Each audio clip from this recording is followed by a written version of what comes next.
Welcome to Buckeyes Tomorrow Morning for Thursday, February 9th. I'm your host, Tom Orr. The Indiana game is in 205 days, the game against Michigan in 289 days. Today we are continuing our series of interviews with Ohio State assistant coaches, and today we're going to be talking about the defensive side of the ball and the defensive line with longtime assistant Larry Johnson.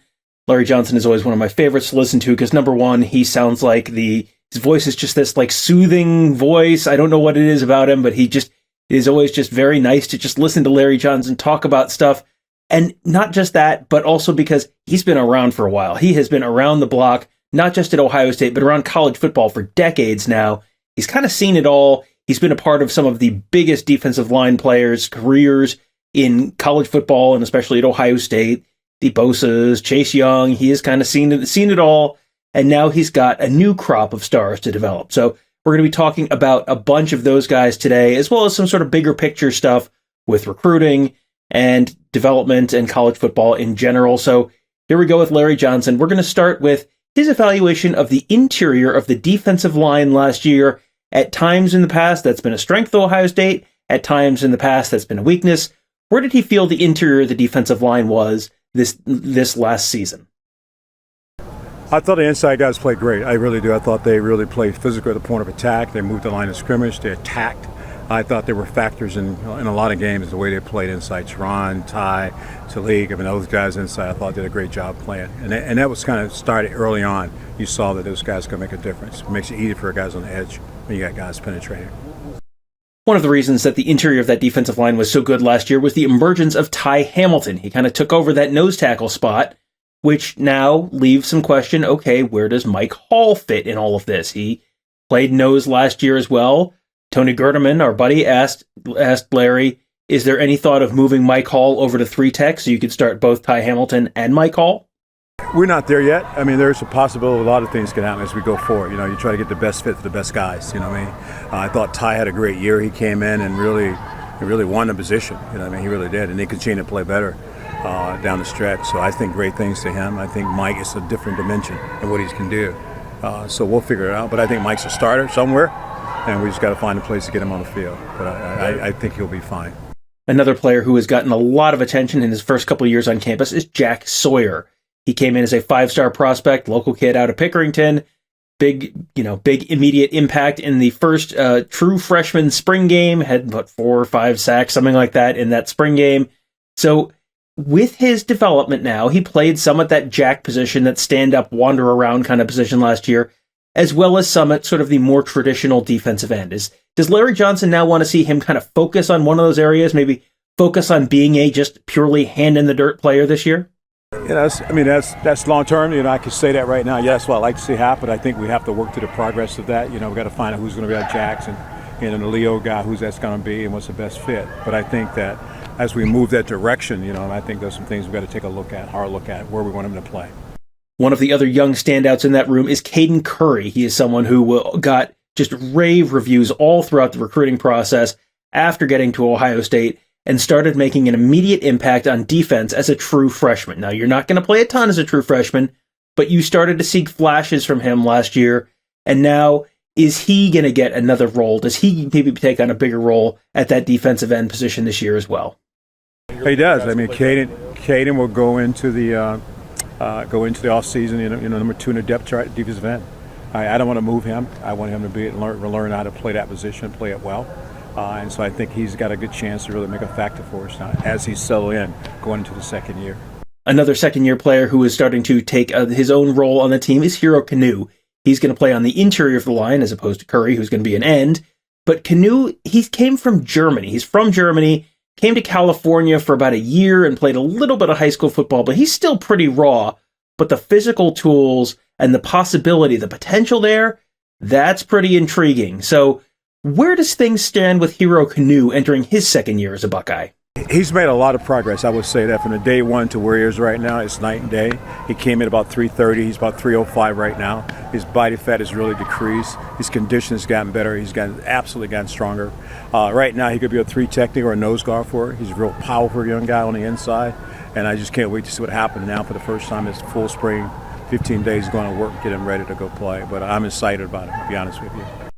Those second-year players were a big topic of conversation because generally that's when you're going to see guys start to make that jump from that first year to the second year. So we just talked about two of them there. Let's talk about two more, Kenyatta Jackson and Omari Abor. Those guys both played a little bit last year, but, injuries and depth and game state and all that kind of stuff limited them to not a whole lot of action. So what do they have to do to see more time this year?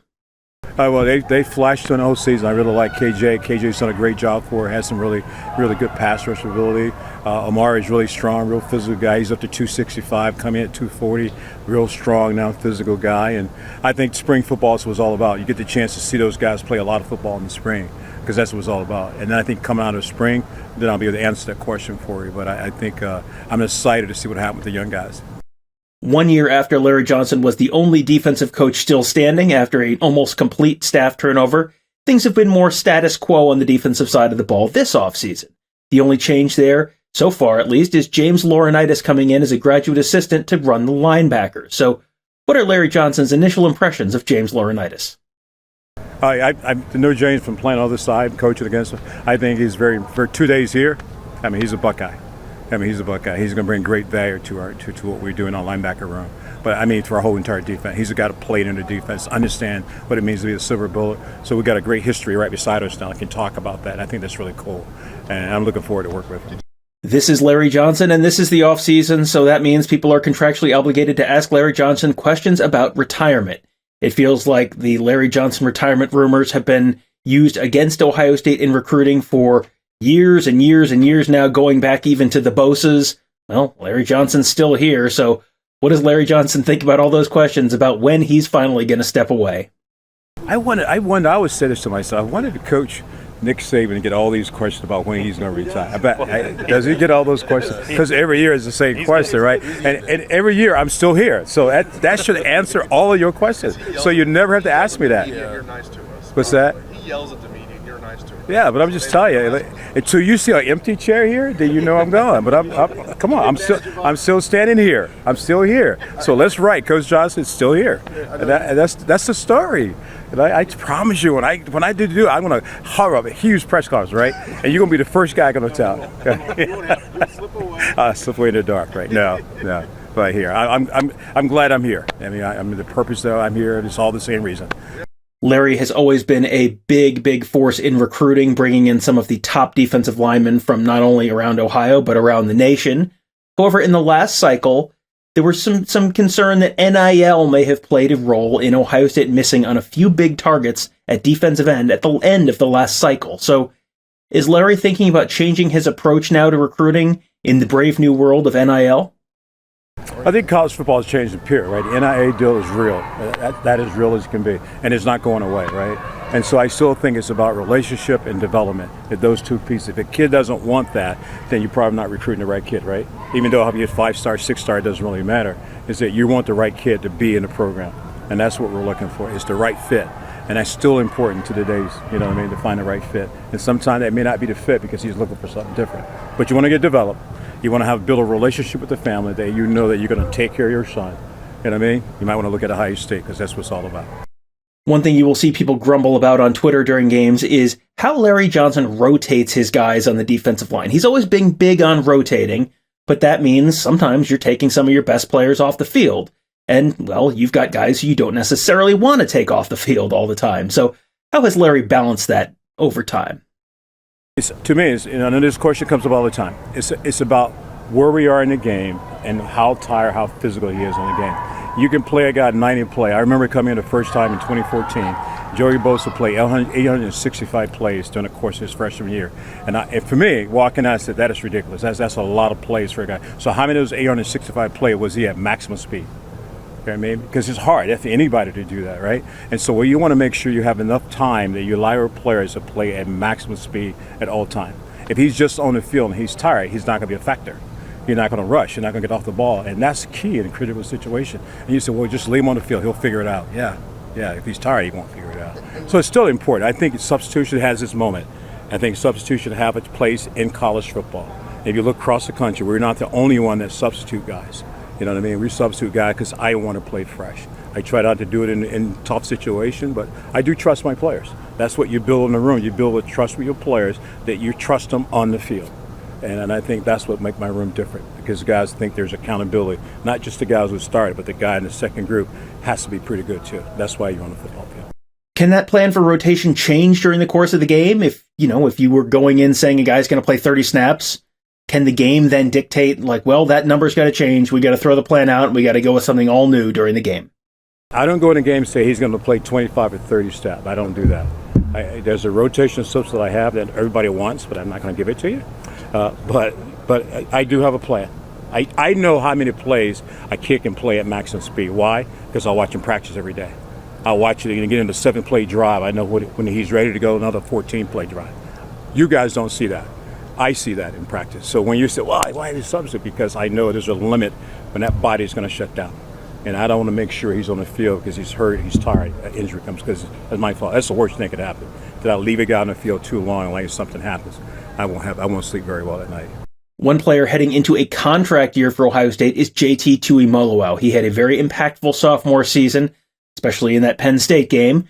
But is there more in there? Is still more potential there? And what does he need to do to take that next step for his third and perhaps final season in Columbus?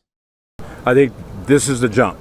You know what I mean? This is really the jump. Going to that third year, that's what you're looking for. And it is really about consistent, trusting your technique, trusting your toolbox, and he can play at a high level. We were seeing him do that. So it's not trying to get him to play a high level. It's being consistent at that high level. I think that's the key going into the fall, going into the winter. And I think that's what he's concentrating on now. He wants to be in the best shape he can possibly be in. And you hear him talk about all the time, and his body, cutting his fat down, gets slimmer, but still maintain 270 pounds and can run. And I think he's got a good mindset going into the third year. He knows that the noise is out there, but it starts with him, not the noise. So I think that's what he's focused on. You heard Larry talk earlier about family and development and how those are obviously big for Ohio State in recruiting, especially in that defensive line room. But if a kid says NIL is his number one goal in recruiting, does that mean he's an automatic no for the defensive line room? Yeah, I think we don't talk NIL much, and I don't talk money when I go in and talk to players. I'm not allowed to do that. I think Columbus is a big city, right? So there's a lot of things that can happen in Columbus, and we try to share that with them, right? But since I said this early on, you want a guy that wants to be developed, wants to really have a relationship. And my story is that whatever you take now, if you have a chance to be a top player in the top fifth pick in the draft, are you willing to give that up for this one-time thing that you might get here, right? Or you can be a $90 million draft pick if you get developed. And so to me, that's still the part of it. And some kids, they don't want to hear it, and some kids do. And like I said earlier, those are the guys that we're attracted to at Ohio State University. That will do it for today. We will be back with another episode tomorrow and then another coach interview episode the day after that. We'll be somewhere back on the offense that next time, and we'll be back on defense a couple days after that, and we'll keep rotating these through and mixing these in with some of our more traditional shows as we head through the month of February and get ready for the start of spring ball on Tuesday, March 7th. It is coming faster than you think. We are almost to spring football. Can you believe it? So the best place to be a part of all of that coverage and all of the anticipation of spring football and all of the recruiting news that's happening right now is at BuckeyeHuddle.com. Got that fantastic team of insiders, Alex and Mark, just dropping constant information every day with their new Eyes on the Trail recruiting coverage. That is all on the huddle board at BuckeyeHuddle.com. That's in addition to the great coverage you're already getting from them with Alex with his ADEC column, Mark with his Skull Session column, and that's just one piece of the coverage at BuckeyeHuddle.com. That's just recruiting. Kevin and Tony and I covering the team. Got our deep, deep bench of X's and O's and scheme guys covering all that kind of stuff, making you a smarter football fan, all at BuckeyeHuddle.com. Sign up today. That will do it for today. Thank you guys all for joining us. Have a great day. We'll talk to you tomorrow.